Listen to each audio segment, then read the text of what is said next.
శ్రీరామచంద్రుడే పెళ్లి కుమరుడు, సిరులొలికే సీతమ్మే పెళ్లి కూతురు. శ్రీరామచంద్రుడే పెళ్లి కుమరుడు, సిరులొలికే సీతమ్మే పెళ్లి కూతురు.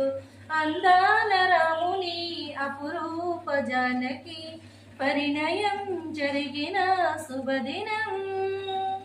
శ్రీరామచంద్రుడే పెళ్లి కుమరుడు, సిరులొలికి సీతమ్మే పెళ్లి కూతురు.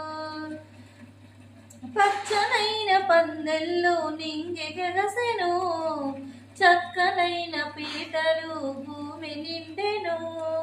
సన్నాయి మోగెను, కోకిలలు పాడెను, సంతోష జలదిలో జనులంతా మునిగెను. కనులార తిలకించు భాగ్యము, కనివిని ఎరుగని పరి